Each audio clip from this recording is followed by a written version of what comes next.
Welcome to this week's episode of Those Two Guys Talk Disney. I'm Justin, joined again by Jay. What up, what up? I think I actually forgot that part in the last intro. The Flight of the Navigator. Go check that out if you haven't. It's actually a pretty good movie. This week we're actually going to talk about the Pixar movie, WALL-E. Now, thoughts before we get into this? I thought it was a really great movie. I liked it. I enjoyed it. It was really fun, entertaining. I actually really like this movie. I watched it again last night. I actually really... I forget all the time because I see so many Pixar movies because of my because of the my son and everything, and my youngest daughter. So I kind of forget about it. And this is actually a really good Pixar movie. It has a classic Disney theme, somewhat, and just overall, like the story of it's really really good. The way they actually do it, phenomenal. I mean, what's not to like about this movie? The pretty big names that do voices in this movie. Yeah, which I did not know. I didn't either until just reading it a little bit ago. I was like, whoa. The synopsis for this movie? WALL-E, short for Waste Allocation Load Lifter Earth Class. Which is weird because even on the spaceship, they have WALL-Es. They're just bigger. Is the last robot left on Earth. He spends his days tidying up the planet, one piece of garbage at a time. But during 700 years, WALL-E has developed a personality, and he's more than a little lonely. Then he spots Eve, a sleek, shapely probe. I don't know why she's sleek and shapely. Sent back to Earth on a scanning mission. Smitten, WALL-E embarks on an adventure when he follows Eve across the galaxy. Classic love story. Disney loves love stories. It was released June 27, 2008. It's 97 minutes long. So, decent length. An hour and a half, 37 minutes? It's not a bad length of a movie for Disney. Or Pixar, for that matter. They're pretty good in the ratings too. The budget was $180 million. The box office on this though, $532.5 million. So this didn't double it. It was like significant money. Like it actually made quite a bit. Yeah. Jay said it actually had pretty good ratings. 95% on Rotten Tomatoes. That's a phenomenal score. Was it 95 or 85? 95. 95. I can remember. 95 out of 100 on Metacritic. And on the A+ to F scale, it got an A on Cinema Score. It was like 8.4 out of 10 on IMDb. Yeah. I mean, this got like a lot of phenomenal scores. Like ratings, I should say, not scores, ratings. And this is all, I mean, that's awesome for this movie. For an animated movie. Like, this isn't even live action. There's only, like, a few scenes of live action. Phenomenal movie. The cast, Ben Burt, WALL-E. WALL-E, and M-O, that little cleaning robot. He made the voice for that too. Micro obliterator. That's what M.O. stands for, Yeah. by the way. Elissa Knight is Eve, which I didn't write that down what it actually stands for. Extraterrestrial Vegetation Evaluator. Yeah. Jeff Garland as Captain B. McCree, captain of the Axiom, which is the spaceship they're actually on. It's flying through space. His name is never actually mentioned in the movie. The only reason his name is because you actually see it on his picture behind him. Apparently, Macintosh, the text-to-speech program for Apple Macintosh computers, Yes. is the voice of Otto, the Axiom villainous AI autopilot. Yes. I actually have that wrote down. That's kind of cool. That is awesome. That's kind of cool. I wonder if they actually broke out an old Macintosh computer just to do the voice. Of course, that would be cool. Then you also have John Rosenberger and Captain Najimy as John and Mary. Yep. And of course, you know who Captain Najimy is. And John Rosenberger is actually a really well-known voiceover actor for Disney. Did a lot of voice acting for Disney. Now, this would probably be the most significant, I should say. Sigourney Weaver is Axiom's computer. They went out and got high class people, man. And then John Rosenberger has done a lot of voices for Disney. And then Fred Willard, Shelby Fortright, CEO of By and Large, and President of Earth. Captain Najimy, you know, as Mary Janderson from, yeah. There is Hocus Pocus. There we go. But the By and Large scenes are the only ones that are actually live action. But like John Rosenberger, you might know as Cliff from Cheers. But yeah, the By and Large little clips that they show are the only ones that are live action. The rest is everything else is animated. And they're just little clips of him coming on talking about, we need to send everybody to space until we're done with, or until we get the planet cleaned up. We got all these robots that are going to clean up the planet, and then everybody can come back in about 5 years. And then he actually enacts the A113 protocol saying never to come back.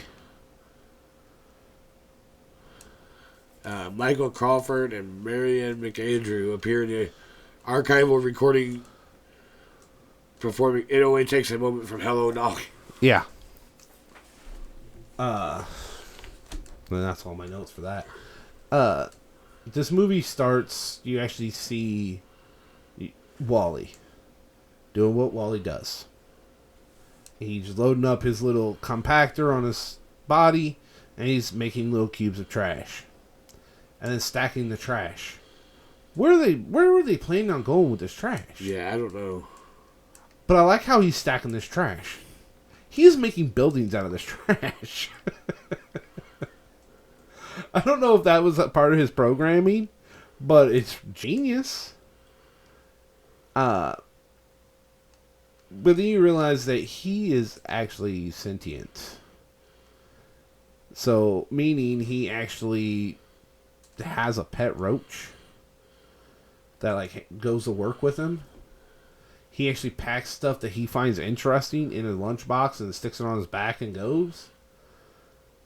He can fix himself, which is pretty impressive. Apparently, in Wally, from environmental adaptation to sentimental nostalgia, Robert, Mary, and Joseph Heumann, I don't know how to pronounce that, explain the important theme of nostalgia in the film. Nostalgia is clearly represented by human artifacts left behind that Wally collects and cherishes, for example, Zippo lighters, hubcaps, plastic sporks. These modern items that are used out of necessity are made sentimental through the lens of the bleak future of Earth. Nostalgia is also expressed through the musical score. As the film opens with a camera shot of outer space, the slowly zooms into a wasteful Earth filled playing "Put On Your Sunday Clothes," reflecting on simpler and happier times in human history. He plays music while he works. It says it also expresses nostalgia through the longing of nature and the natural world, as it is the sight and feeling of soil and plant brought back to spaceship by Eve that make the captain decide it's time for humans to move back to Earth. Wall-E expresses nostalgia also by reflecting romantic themes of older Disney and silent films. Okay, a lot of nostalgia going on apparently. Good lord. I did not realize there was that much nostalgia going on in this movie. But you see, like I said, you see Wall-E actually making these little cubes. He's actually building these buildings. As the sun starts going down, he knows it's time to go home. He actually has his own. He's actually set up a little home in this like little truck, the back of a truck or a trailer or something like that. Got like extra parts for him and everything in there. But literally as he's rolling through, you actually see like one of his little crap, I can't think of the name of it. Around his wheels. Treads? Yeah. Tire tread? It's not a tread. I can't think of what it's called. Anyways, you see one of them actually break, and he actually finds another Wall-E robot that's broke, but has a good one. And he just pulls it off that and puts it on. The tire track or whatever it is? Yeah, the track.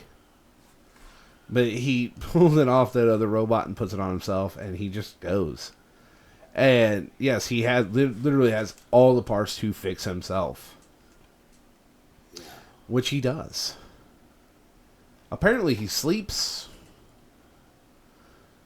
Like, he gets back to his house. He spends some time watching a movie.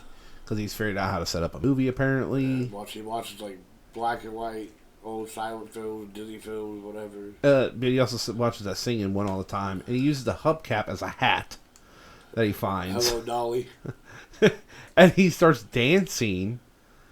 But apparently he also takes those tracks off his body and hangs them by the door when he goes to sleep. Which means he does not want dirt in his house. Well, he's not cleaning up trash all day. He don't want him to clean the dirt out of his house. And when he gets up in the mornings, like, he's groggy like everybody else would be. And he goes and knocks down the treads, and he just kind of like moves his foot around until he gets them on. And then you actually see him on top of his building just refilling, charging his battery. And then he goes back to work. He he puts his cooler back on his back and takes his pet roach with him. And then he goes back to work. Then he meets Eve. But he calls her Eva. Eva. He doesn't call her Eve. But the spaceship lands, knocking down part of his building, which is super rude. He's worked hard on these. You're gonna knock down a building? But yeah, they actually end up taking that, and she comes out, and like he's basically showing her around after she attacks him several times. And he ends up showing her this plant.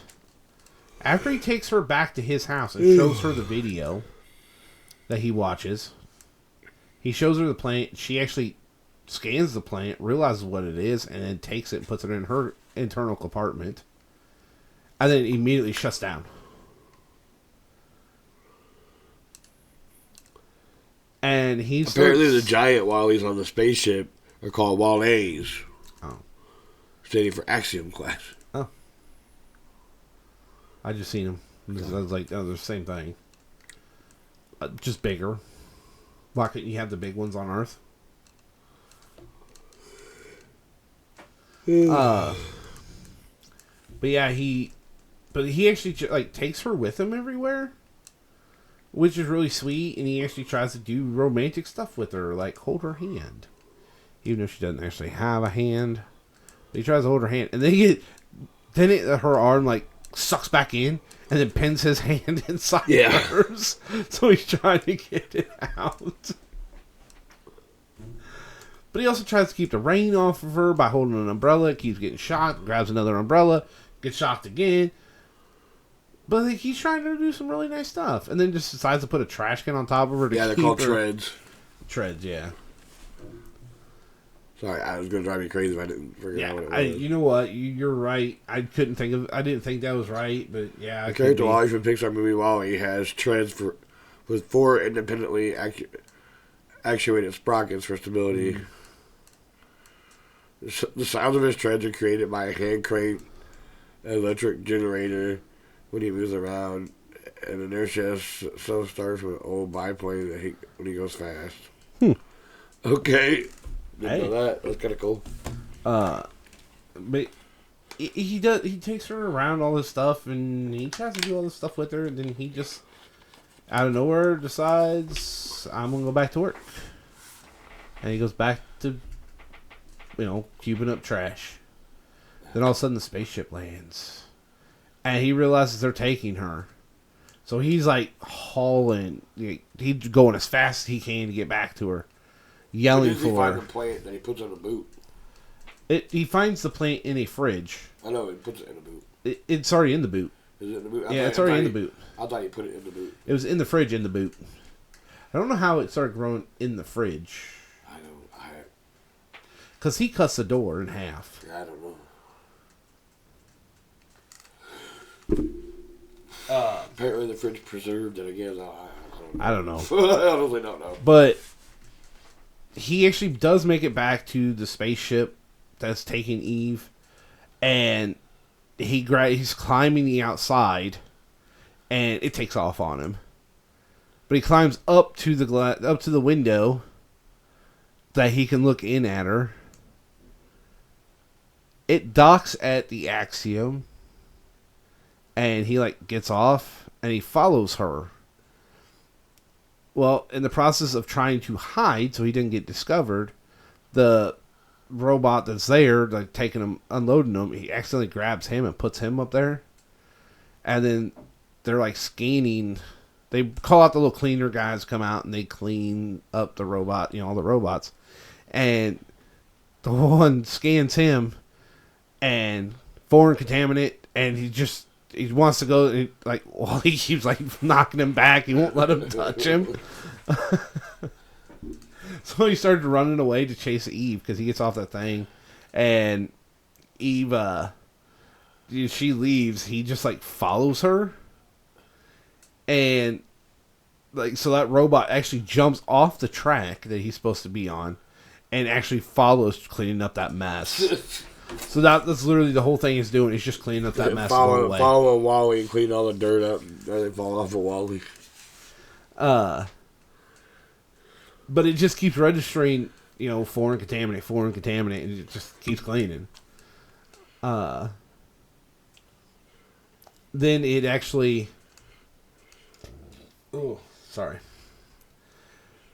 She gets taken up to the captain.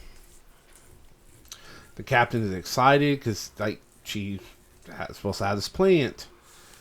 And then you find out the plant was taken off of her. Because she doesn't have it. Uh-oh, what happened to the plant? You don't know what happened to the plant. Well, so they just think she's defective. They take her down to basically the hospital wing for robots on the ship. I don't get it. I really don't. The repair room. But they're going to test her and try to get her worked out. They put Wally in one of them little cages. And so he's freaking out trying to get to her. And then he actually sees through the door where they take her arm off. Poor Wally.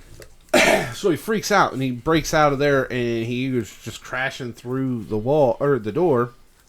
And they actually attached this thing to her to diagnose her, make sure there's nothing wrong with her.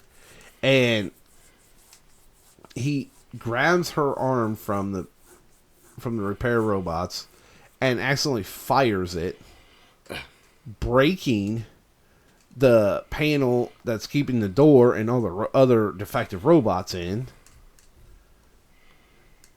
And Eve gets him to go with her, and they escape.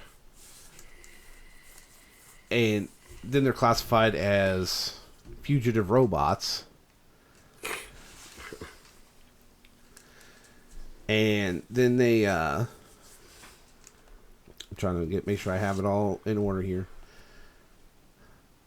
So then they're trying to find she's trying to get him out. Meanwhile, all the other robots are following them. So when the police little robots come and try to get them, them other ones attack all the police to get them away from them. And she actually puts him in an escape pod. And it's going to send him back to Earth. Isn't Wally also trying to find the plant?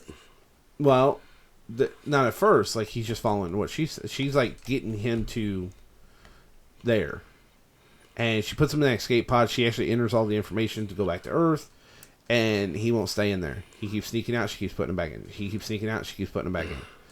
Well, then they hear somebody coming, so they both hide, and she shuts off the computer.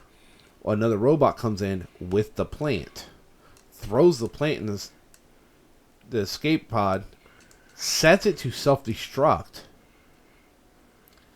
and then they realize the plant was right there, and then Wally gets on to try to get it, except it shoots off.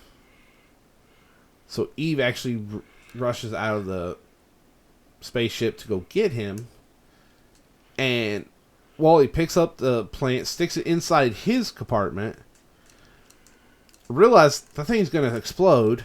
He's trying to shut it off by hitting the button while freaking out, and he decides to grab the fire extinguisher, pop the emergency hatch on it, and then spray his way out. That's right. Yep. And then he shows Eve the plant. She takes it, puts it back in herself, and then they just kind of like spin around and until he runs out of the fire extinguisher. And then she finally takes him inside, and she keeps saying, directive. Like, I have to do this. And so she takes it back up. She gives it to the captain. Meanwhile, the captain is looking up plants, and he's talking about a pizza plant. Because he doesn't realize there's no such thing as pizza plant. But in his mind, there is. That's because all the humans on this thing are all fat now. Fat lady, all of them are fat. Fat lady floating around in these chairs. That's all they do. Meanwhile, though, like I forgot, I skipped over this part, and I shouldn't have. While Wally is trying to get to Eve, while she's on the stretcher going up to the captain, he actually shuts off with John's. It's Mary and John, right? Yeah. Okay, he shuts off his screen, so then he's seeing stuff different, and then he ends up later running into Mary and ends up shutting off her screen, and then she realizes, wow, look at all the stars. But even the captain's shoes are fat and lazy. Like. Well, in the pictures, you actually see where the first captain from Earth, and then as they got further down, they just started getting pudgier and pudgier and pudgier. All of them had beards except for the last one, and he doesn't have a beard. He's just fat. But still wearing the same captain's uniform as the first one. Because they were all just floating around in these chairs, eating and watching TV and not doing anything. So. But because of Wally, John and Mary actually meet each other. And they actually meet each other. Because John's actually cruising past Mary when she's looking outside. And he goes, hey, I know that guy. And then you see them, next time you see them two, they're actually at the pool. And they're actually at the pool's edge, and they're splashing around with their foot in the pool, splashing each other. Like, I didn't know this ship had a pool. Right. So, like, man, they're genuinely excited about this. Like, they're learning all this stuff about this ship that they didn't know. And they're not attached to their screen anymore. Now they're actually communicating with each other. And they fall in love over it. To the point where, like, the robot, like, no splashing. They splash the robot and fry the robot. Like, what do you think led to the people all just being in these chairs hooked to these screens and not... By and large. That was designed by and large. Like, not, just conversation because with each other. If in the video, like, where it shows, like, them all going up there and stuff like that, it shows how they have all these amenities and, they have assistant chairs for people that can't walk. And I'm sure after time it just slowly started to be... They are on the ship for 700 years. And they eat all their food through a straw. So they don't even, go out to, they just tell their cup what they want and they get it. And I'm assuming somehow they just go to the bathroom sitting on their chairs too. I would assume. Because none of them can walk. Yeah. None of them have muscles for walking. So I don't know how more babies are being made. Yeah. Kind of wondering that. That's what I'm trying to figure out. Like, 700 years that humans have been up there or whatever. How are they reproducing this whole time? And people just fat and lazy, not doing nothing, and just laying around in these chairs. Kind of wondering that myself. They weren't communicating with each other. I don't know how that. But yeah, Eve actually makes it back up to the captain, shows the captain. The captain realizes this plant's dying, it needs some water, because he'd been talking to the computer, learning information about Earth, and he actually goes over and gives the plant water. Well, then he realizes Otto is the problem. But he's trying to he's trying to do this to where he can't where Otto's like trying to stop him from putting the plant in. He's trying to stop him from going back to Earth. The captain's like, no, we need to go back to Earth.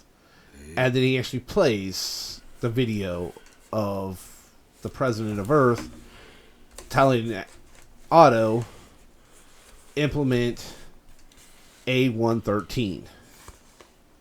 Objective A113. So basically saying never return to Earth. Don't stop sending probes to Earth, but don't ever come back to Earth. Well, the captain said, no, I am the captain of the ship. Well, Otto ends up wrestling away the plant, and he actually chucks it down the garbage chute. And it happens to be Wally was coming up the garbage chute, because that's where Eve went. And he couldn't wait for Eve. He was coming up the garbage chute. And it landed on him. Well, then Otto realizes it, and Wally won't let Otto have it, so Otto actually electrocutes Wally and fries his circuit board to where he's just barely alive. So they have to save this plant. They actually do, which is impressive that they are actually able to save the plant. And the captain tells her, put it in whatever that thing was that tells them that they have to go back to Earth. And so then the whole process ensues where the captain and Otto are fighting, which is funny because the captain's making public announcements at the same time. And he keeps like spinning, like he keeps jumping on Otto and riding around on Otto. And this is a strong automatic robot though, dude. Like to be able to hold that much weight up. Yeah.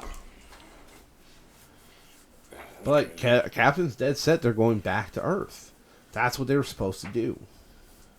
Yep. Well, Otto, as a defense to get the captain off, spins his wheel, which then tips the ship to one side. All the people fall off and they all start sliding down. And Mary actually catches John. And she actually tells him, well, I hope you're ready for kids, or to have kids. And she actually slings him up to catch the kids. While they're holding hands, they both catch the kids and then slide down, protecting the kids from getting hurt. So, like, dude, they actually don't... They actually try to help out. Like, they go above and beyond for themselves now, where they wouldn't have done it before. Yeah.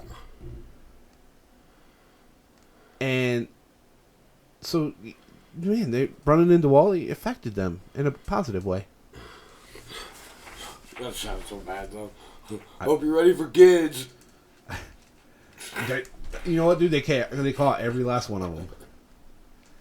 And, well, then all of a sudden, part of one of the trains comes flying down, and Eve actually gets in there and stops it from running into anybody.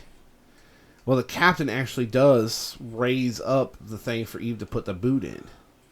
And, of course, Otto's trying to fight it, and it starts lowering. Eve's trying to get there, and Wally actually stops it by putting his body into it. Yep. And she ends up being able to put the boot in. The computer analyzes it. Meanwhile, the captain actually shuts Otto off. But the computer analyzes the boot, realizes there's a plant there. They can go back to Earth. It starts making its way back to Earth. As soon as they land on Earth, Eve flies off the ship. Gets with Wally, gets him back to his house, and she is like basically rebuilding Wally. Just saving. Problem is, once she did, Wally didn't have any memories and wasn't sentient anymore, and he ended up crushing part of his personal stuff. And she's trying to get him to like stop and be the same Wally. And she ended up like grabbing his hand, like interlacing fingers kind of thing, and then ended up touching foreheads with him, which sends a little spark, which then makes him sentient again. And as she's trying to pull back away, you see his fingers move just slightly to stop her. And then she starts to realize, and you actually see his eyes doing the in and out, and then moving them around. And as she's trying to still pull her hand away, he gets tighter and tighter on her hand, like closing. And then you see his eyes go and come back down the way they're supposed to be. And Wally's back. Wally. Meanwhile, the captain's actually getting off the ship with that plant. And all these like 700, 800 pound people. And he actually plants it in the ground, in the boot. So he doesn't transfer it out of the boot. He plants the boot and everything. And then waters it. Well, then you actually see it like scan, it goes out a little bit. And you actually see a lot of these little plants are growing. So there's a lot of it going now, and there wasn't before. Well, that's interesting.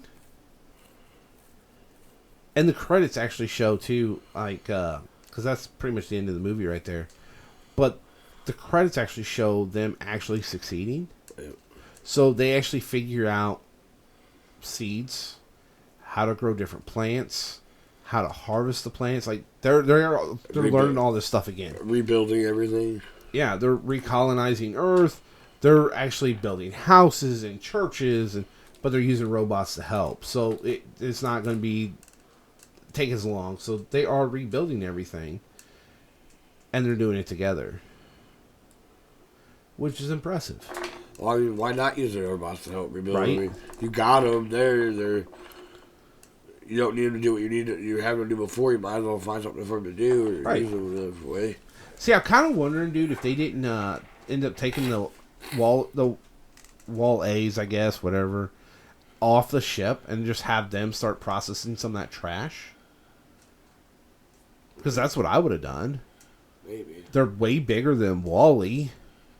Wall-E's going to make these little cubes, and they're going to make huge cubes. And honestly, you can have them do it and then put them back on the ship, go back into space, and then empty it to where you're not in Earth's orbit. Makes way more sense to me. But everything on this Earth is just by and large gas, by and large supermarket, by and large. Which is why the president of the world is also the CEO of By and Large. Of course. Which actually also shows you that big companies can ruin the planet. That's all that's really for. And sometimes you shouldn't always trust computers. Sometimes it could be evil. True that. They're trying to take over stuff. Which, truth is, Otto really wasn't evil. He was following orders. He just wasn't following the captain's orders. He was following the president's orders that said, do not return to Earth. Enact this protocol. Which means they actually planned that. Which is really messed up. Well, and it could just be that at the time that the president didn't, maybe the president didn't think that Earth would ever be, be able to be livable again. Well, that's what that was for, is basically saying don't return to Earth. The toxicity level is too high. You won't be able to survive. They weren't expecting, one of the trash robots to actually find life. Well, one of the robots to find life for them. And they were only expecting to be there in space for 5 years.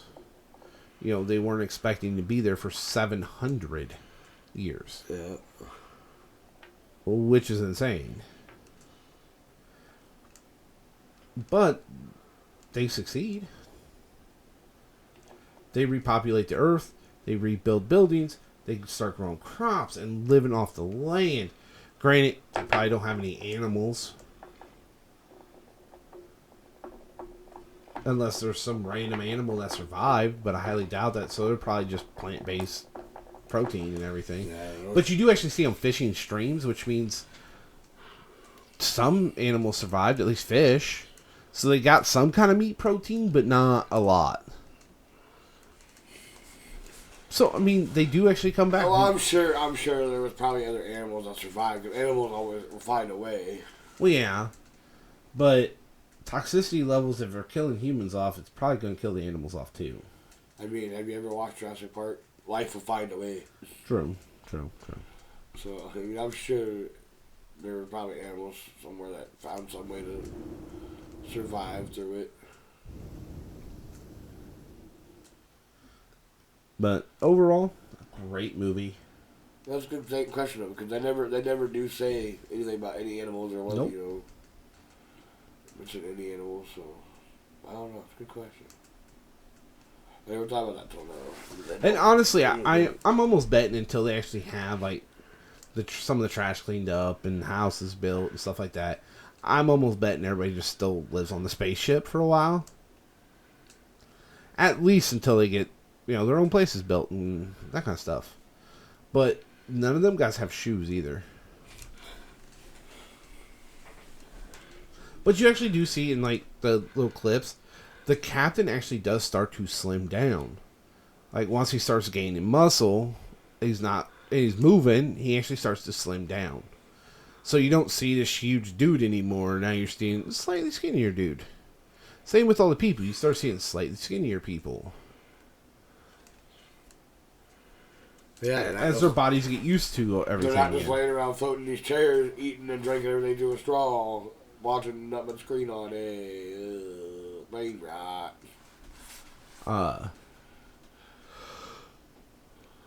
They literally be right next to somebody and not know there's a person next to them. Because they were just... Yep. Yep. But yeah, pretty impressive what they ended up turning around and doing. It's amazing, like, they didn't run into each other in them chairs floating around. They ended up, like, I'm pretty sure they all had to be on those little lines. So the computer just told them where to go. I don't know. And they just literally just drove around in those all the time. They didn't have individual rooms. Nothing. They just drove around in those all the time. I mean, shit. The costume changed colors. So their outfit went from red to blue just because blue was in. It was definitely a little odd. It was odd, but it was a good movie. Odd, to say the least. But a good movie. It was. It really was.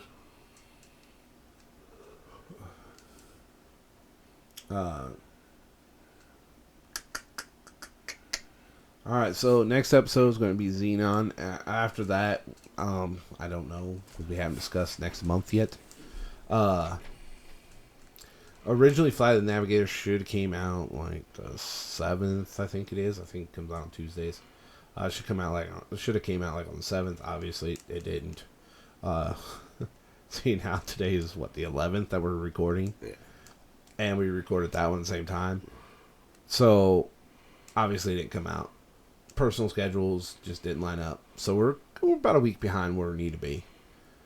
Xenon's the next week. And then we'll be rolling right into February.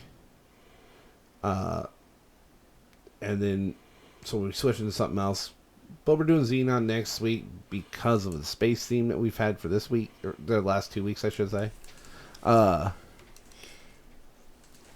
we're just kind of carrying on with that theme for at least for this month. And then next month I'll try to figure out another theme. I also want to do 1 month of Lion King. Granted, there's not a Lion King DCOM. There's technically a Lion King show. Timon and Pumbaa. Is there really? Yeah, Timon and Pumbaa. I didn't even mean that one. It was Disney had it on for a little while. Cartoon show. Huh. I didn't even mean that one. I actually meant The Lion Guard. Oh, I forgot the Lion Guard. Which is actually a pretty good Disney Junior show. I know that Timon and Pumbaa was a series that was on for.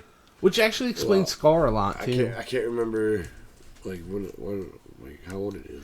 But there's enough Lion King stuff. I thought, oh man, 1 month would be perfect for Lion King.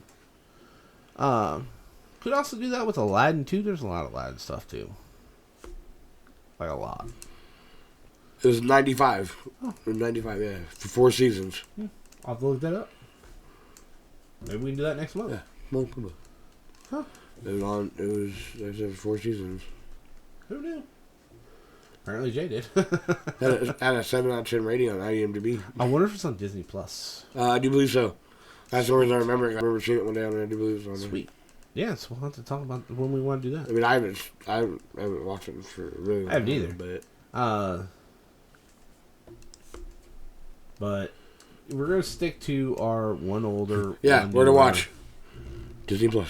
Sweet. Next month, Lion King. Hey, sounds good to me. Hey, there you go. Next month, Lion King month. Wait to be king. Next month's all Lion King. I can roll with that.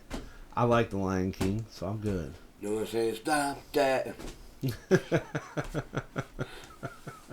But look left, where I'm standing. Spotlight. Yeah, I forgot about Lion Guard though. I used to watch that because I think Alice still watching it? One of my many either nieces or cousins or nieces. Oh crap! I missed. Used to watch it on Disney Junior. Probably Abel. And it's a decent little Lion King movie. It was kind of. I remember watching it with Abel, but I didn't remember the actual show. So I knew who the Lion Guard was. I couldn't remember the actual show though. Well, Caleb come around. He started watching TV because stuff started catching his attention. Obviously, we played Bluey.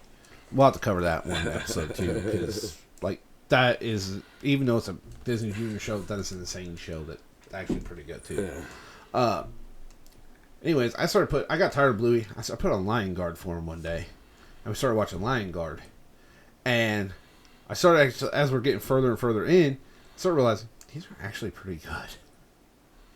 Like, by the end of the show, it's not really Disney Junior anymore. Kind of. I mean, it's still they still lean towards Disney Junior, but they're not. It's not. My only question is, in the Lion Guard, why is he have a tattoo on his shoulder? Because he's the Lion Guard. But you never see that in the other Lion Kings anywhere. There's never mention about Lion Guard or a tattoo. So because in the very last episodes, I want to say the last 2, maybe it's the last episode, when he actually has to go to the Tree of Life to save himself because he was bitten by the animal that gave Scar his scar, and he is starting to have issues with his roar. The rise of Scar. So he ends up to go to the Tree of Life. Well, the Tree of Life is actually guarded by the Night Pride. They have tattoos to designate that they're part of the Night Guard. And also, what I find funny is that Simba's son. Yeah. But in the show, he had a daughter. Oh, no, he saw his daughter. Kiara. He saw his daughter. His daughter's older. So she is the one taking the throne. Okay. Because they never mention the son in the movies. No, they don't. Because he's actually younger than her. And when it shows that she's grown up in, 2? When she meets her little boyfriend. He is actually part of the Lion Guard, but he's actually at the Tree of Life. Trying to heal. And learn to control his roar better. So they actually do explain that in the show. Well, I really need to watch more Lion Guard, apparently. It's been so long since I've seen it. I don't remember. They actually do explain that in the show. Because when he comes back, he is there, and so is his sisters. Okay, well, we'll discuss this when we talk about Lion King. Get way too into it now. Whoa, way too Lion King and Lion Guard. I really need to watch more Lion Guard, apparently. Apparently. Been a while since I've seen it. But come check us out next week when we talk about Xenon, Girl of the 21st Century. I'm getting back on track here, Jay. Getting back on track. I'm good, man. I'm good. And then obviously next month when we talk about Lion King, because apparently I got a lot to talk about Lion Guard. Yeah.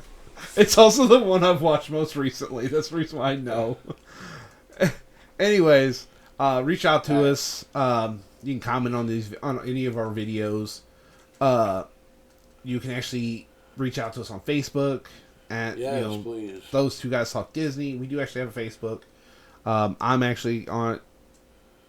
Obviously, I'm the one to set it up, but Jay's a manager of it, and so is my wife Beth, because she helps us find random topics, and she'll actually watch the movies with us. Speaking of which, we're in January. Which means February's coming up, which means the Super Bowl's coming up.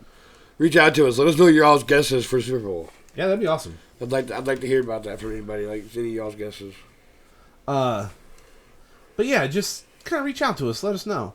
Like and subscribe on YouTube. 5-star review on Spotify and anywhere else you can find this podcast. Yes, please, please. Again, like I said in the last episode, big changes are coming. We're just not sure exactly when just yet. Still working on them, but big changes are going to come. Hopefully better quality, which is what the changes are actually for. But we'll see how fast we can get them implemented and how fast you can actually start seeing a change. The biggest thing is time and money. Yeah. But yeah, just reach out to us. You can also email us, those two guys podcast1@gmail.com, and I'll email you guys back. I promise you, I will actually read them. I will actually let Jay read them. Like, I'm just trying to figure out how to give him access to the account. You started to say the email address, and I started to be like, at creeptasticnerds@gmail.com. I'm like, that ain't even, not even the right podcast. Not even the right podcast. You could also go check out our other podcasts that we've actually done in the past. It's an audio only. It's not on YouTube. It's actually on Spotify, Apple Podcasts, Creeptastic Nerds, a bunch of other places, called the Creeptastic Nerds. We actually talk about a lot of the same stuff, but we talk about anything creepy. A lot more. We talk about anything creepy, topics, anything nerdy, and everything in between on that podcast, including serial killers. Like, we talk about everything. We have like well over 100 episodes on that podcast. Yeah, I think we were actually like 150 or so. Something like that. We did it for like 3 years. Yeah. We still go back to it, but it's getting our other host here to do it. That's kind of our problem. Yeah, so we decided to start this one with just the two of us and have a good time. Heck yeah. And the problem with the other one is, man, we were just so far out there on topics. Like, we literally could cover anything from any streaming platform or movie or TV show, like anything. And it was a lot to take in. This kind of narrows it down just a little bit for us to where we can actually, focus a little bit. For sure. But yeah, just reach out to us on something, man. Let me know let us know how we're doing. Let us know what your thoughts are. What topics you guys think we should do. That'd be awesome. Send us some voice clips too. I like actually getting voice clips. We don't get those very often, but send us some, and if I can, I'll actually add it in. Yeah. But yeah, we'll see you guys next week. Catch you on the flip side.